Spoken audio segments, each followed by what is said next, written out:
Hey guys, coming at you not today with a real estate tip, but some Walt Disney World planning tips.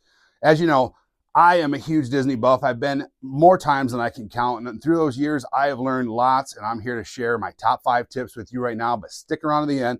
I may even throw in a bonus tip. So let's go down the top 5 Disney planning trip. Number 5, make dining reservations. So 60 days out, if you're staying on property, you can begin booking dining reservations throughout your stay.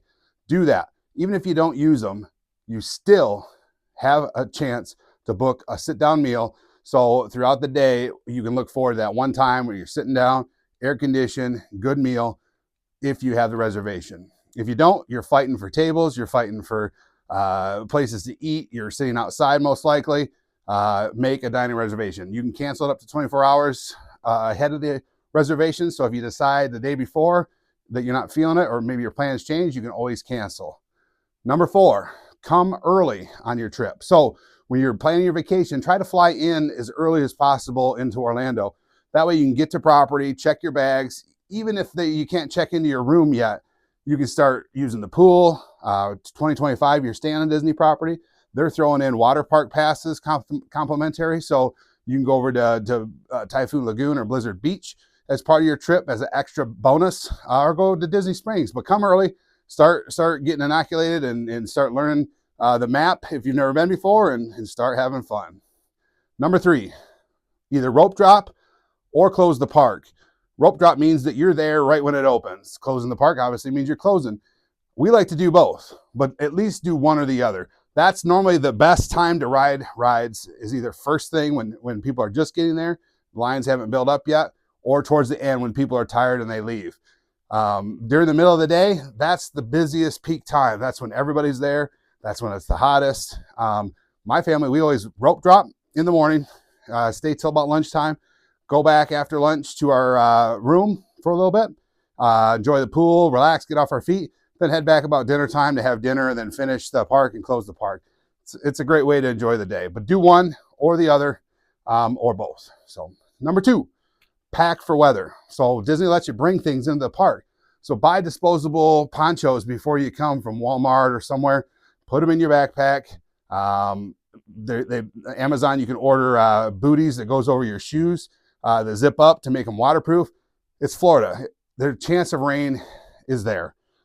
It could just be a pop-up shower. But if you're prepared, you don't have to leave the park. You can just put your rain gear on. A lot of people will leave. You can continue to enjoy the park. When the rain leaves, just take that stuff off, throw the ponchos away. You're dry as a bell, you're back to going. So always pack for weather. Quick little bonus tip on packing.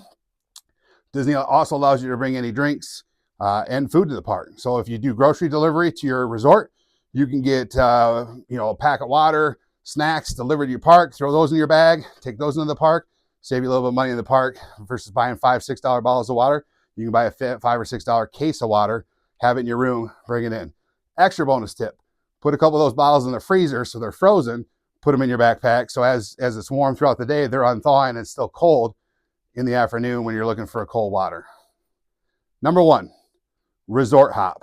So a lot of people don't realize this, but just because you come to Disney and stay in a resort doesn't mean that that's your whole trip. You can book multiple resorts. What we like to do to save some money and get a good resort experience is come in, book maybe a higher end resort for the first night or two, and just do the resort. Do the pools, hang out at the resort. It's a much higher per monthly rate.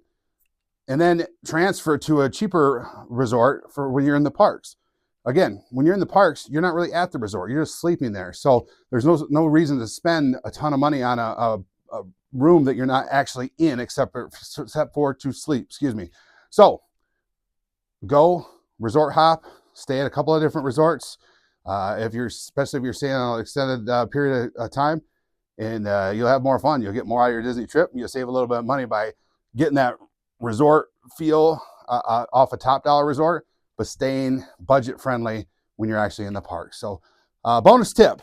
So tip number 6/bonus tip, something that you're going to have to do anyway. As soon as you book your Disney trip, or you are even planning it, download the My Disney Experience app. That's what you're going to use for a lot of stuff, planning things, changing reservations. You can learn a lot, but download the app. You're going to need it. It makes mobile ordering, all that type of stuff on property so much easier and so much more available. So if you got anything that you specifically like to ask, I'm not just here for real estate. So reach out to me. We can talk Walt Disney World. I'd be happy to offer you any tips, answer questions you might have. If I don't know the answer, I know several people that do, and I can get you the answer you're looking for. So happy planning for Disney. I'm going in a couple months. Can't wait.